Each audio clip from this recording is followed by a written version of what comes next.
Hai, selamat pagi traders. Perkenalkan, saya Dahna Marta, Technical Analyst BRI DS.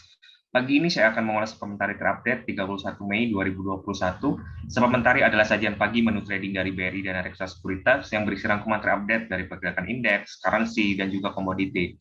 Terdapat pula update berita dan rekomendasi saham yang menarik secara teknikal yang dapat dijadikan referensi untuk mengambil keputusan dalam melakukan transaksi saham.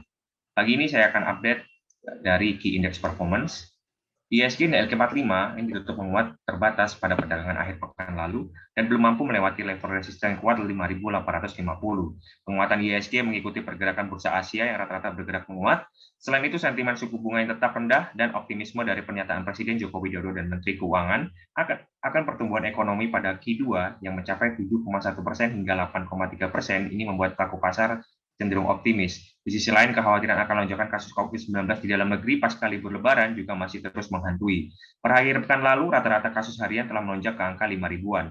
Hari kemarin ini naik dibandingkan sebelum libur Lebaran, sehingga membuat pelaku pasar cenderung berhati-hati jika kasus COVID-19 melonjak cukup signifikan. Investor asing tercatat kembali net buy pada Jumat kemarin, dan selama seminggu terakhir investor asing net buy sebesar 860 miliar, dan diantaranya adalah di saham Telkom, Bank BRI, dan juga Bank BCA.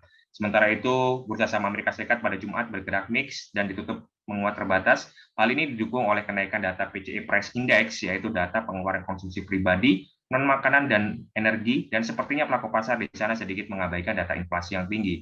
Hal ini karena yield Treasury AS ini dalam tren penurunan. Selama sebulan terakhir, yield Treasury AS ini telah turun hampir 3%, sehingga terus membuat bursa Amerika terus bergerak di zona hijau.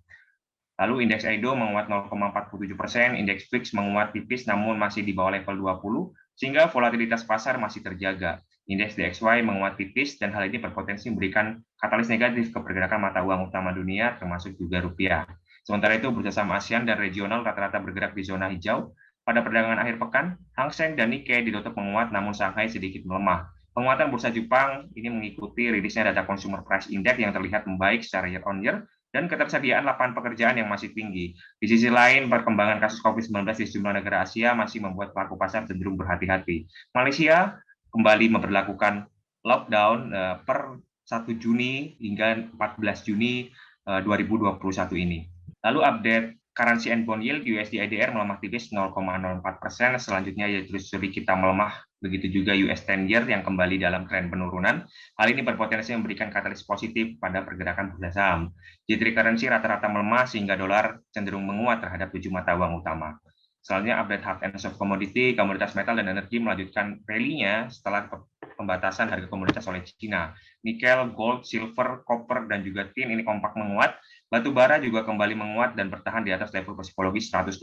Hal ini akibat minimnya pasokan di China sehingga meningkatkan permintaan batu bara. Sementara itu, komoditas agri, CPO mengalami penguatan, oil WTI dan Brent ditutup variatif, namun dalam seminggu terakhir ini mengalami kenaikan yang cukup tinggi. Kenaikan komoditas-komoditas ini berpotensi mempengaruhi pergerakan emiten energi dan juga mining pada hari ini.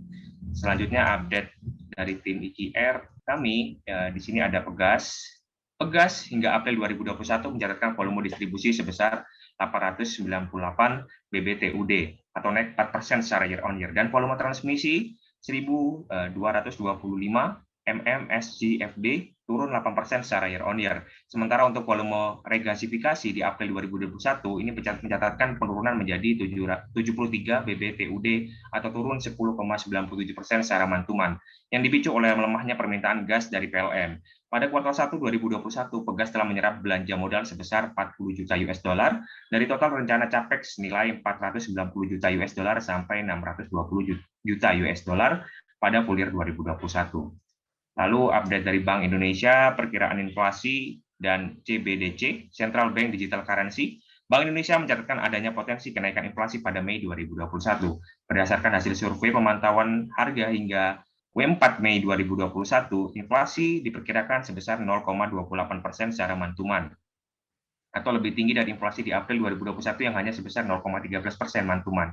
Melihat perkembangan tersebut, perkiraan inflasi Mei 2021 adalah sebesar 0,86% secara year to date dan 1,64% secara year on year. Di sisi lain, Bank Indonesia juga tengah merumuskan pembuatan CBDC Atau dengan kata lain rupiah digital. Rupiah digital ini akan berbentuk uang digital yang akan diterbitkan dan dikendalikan oleh Bank Sentral Indonesia, sehingga pasokannya bisa ditambah ataupun dikurangi untuk mencapai tujuan ekonomi. Nantinya rupiah digital akan menjadi sovereign currency dan menjadi bagian dari kewajiban moneter.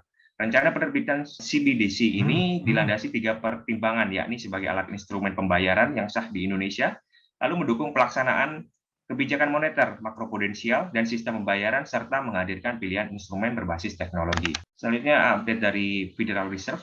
Adanya kenaikan inflasi yang melonjak cukup signifikan, DAS memunculkan kembali wacana tapering oleh The Fed setelah sebelumnya pemulihan ekonomi dianggap belum cukup meyakinkan untuk mengambil langkah tersebut. Disebutkan bahwa para pembuat kebijakan The Fed dapat memulai diskusi ini pada pertemuan mendatang pada 15 sampai 16 Juni 2021. Selanjutnya, update dari BI. BI pertahankan suku bunga acuan, asing borong SBN, dan saham rupiah pun menguat. Kebijakan BI untuk tetap menahan suku bunga acuan membuat aset keuangan RI ini menarik, terutama di mata investor asing, sehingga total inflow dana asing adalah senilai 6,13 triliun rupiah di pasar keuangan RI. Adanya inflow ini membuat nilai tukar rupiah kita berhasil menguat di hadapan greenback, meskipun dolar cenderung dalam tren kenaikan. Untuk detailnya, trader bisa download supplementary di official Telegram kami, dan linknya ada di caption di bawah ini ya. Selanjutnya, update trading EDS pada hari ini. ISG secara teknikal diprediksi bergerak mix cenderung menguat, terbatas pada hari ini. Indikatornya masih di positif Golden Cross, indikator stokastik netto menguat, dan ISG diprediksi bergerak di rentang 5.732 hingga 5.907. Lalu beberapa saham yang menarik secara teknikal ada TINS rekomendasi trading buy, trading range di area 1.530 sampai 1.635. Selanjutnya ada Inco trading buy di trading range di area 4.580 sampai 4.820, dan ASA terlihat akan breakout dari pola konsolidasinya.